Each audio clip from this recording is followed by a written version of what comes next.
சென்ற முறை நாடாளுமன்ற தேர்தலில் எப்படியாவது தமிழ்நாட்டில் கால் பதிச்சிடலாம், எப்படியா ஒரு சீட்டாவது வாங்கிடலாமான்னு திரு மோடி அவர்கள் என்னென்னமோ செஞ்சு பார்த்தார். பொங்கல் விழாலாம் கொண்டாடினார், புகைப்படங்கள்லாம் வெளிவந்துச்சு. 4 நாட்கள் இங்கே வந்து கன்னியாகுமரியில் விவேகானந்தர் அந்த மண்டபத்துக்குள்ளே போய் 4 நாள் தியாகம்லாம் பண்ணார். ஆனால் தமிழ்நாட்டு மக்கள் மோடி அவர்களுக்கே பொங்க வச்சிட்டீங்க. அந்த கோவத்தை தான் திரு மோடி அவர்கள் நம்முடைய தமிழ்நாட்டின் மீது காட்டிக்கிட்டே இருக்கிறாங்க பல்வேறு வகையில். உதாரணத்துக்கு இங்கே இருக்கக்கூடிய ஆளுநர், நாம் தேர்தல் வேலை செய்கிறோமோ இல்லையோ, ஆனால் ஆளுநர் நமக்காக திமுகவுக்காக தேர்தல் வேலையை அவர் தினமும் செஞ்சு கொண்டிருக்கிறார்.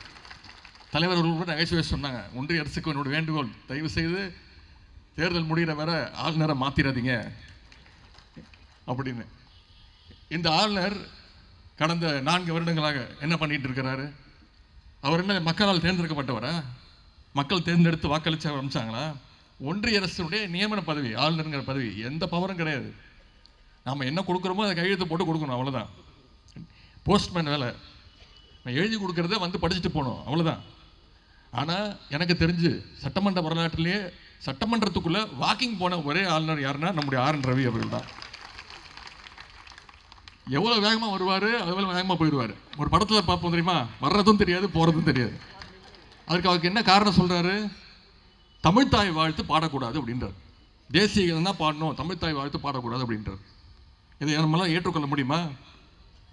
சென்ற 2 வருடங்களுக்கு முன்னே என்ன சொன்னார்? தமிழ்நாட்டோட பேரை மாற்றணும் அப்படின்றாரு. அது என்ன தமிழ்நாடு, இந்த பேர் எனக்கு பிடிக்கல அப்படின்னாரு. ஒட்டுமொத்த தமிழ்நாட்டு மக்கள் எதிர்ப்பு தெரிவித்த உடனே அதுக்கு மன்னிப்பு கேட்டார். கொஞ்ச நாளுக்கு முன்னாடி திருவள்ளுவருக்கு காவி பெயிண்ட் அடிச்சிட்டாங்க.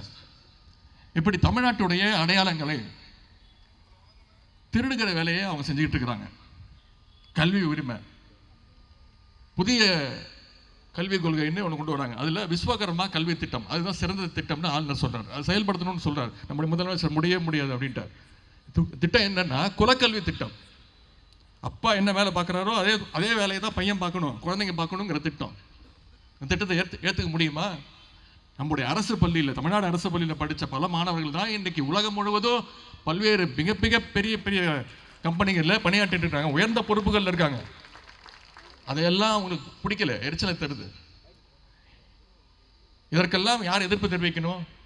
நாம் தொடர்ந்து எதிர்ப்பு தெரிவிச்சிட்டு இருக்கிறோம். ஒரு எதிர்க்கட்சி தலைவர் எதிர்ப்பு தெரிவிக்கணுமா வேணாமா? ஆனால் ஒரு வித்தியாசமான ஒரு எதிர்க்கட்சி தலைவரை நம்ம பெற்றிருக்கிறோம், திரு எடப்பாடி பழனிசாமி. நேற்று முந்தைய நம்ம சட்டமன்றத்தில் பேசும்போது அவர் சொல்றார், என்னுடைய முதல் பிரச்சனை என்ன தெரியுமா? ரொம்ப வினோதமான பிரச்சனை. பொதுவாக எதிர்க்கட்சி தலைவர்கள் என்ன சொல்லுவாங்க? நான் பேசுறது டிவியில் அதிகமாக காட்டுங்க, எங்களுடைய எதிர்க்கட்சி சட்டமன்ற உறுப்பினர் பேசுறத தொலைக்காட்சியில் அதிகமாக காட்டுங்க அப்படின்னு தான் பொதுவாக கேட்பாங்க. ஆனால் எதிர்க்கட்சி தலைவர் திரு எடப்பாடி பழனிசாமி என்ன கேட்குறாரு? ஆளுநர் பேசுறது தயவுசெய்து காட்டுங்க. ஆளுநரை பேசவே இல்லையே, ஆளுநர் வந்துட்டு போறதையாவது காட்டுங்க அப்படின்றார். இப்படிப்பட்ட ஆளுநர் எங்கேயாவது பார்த்துருக்கோமா?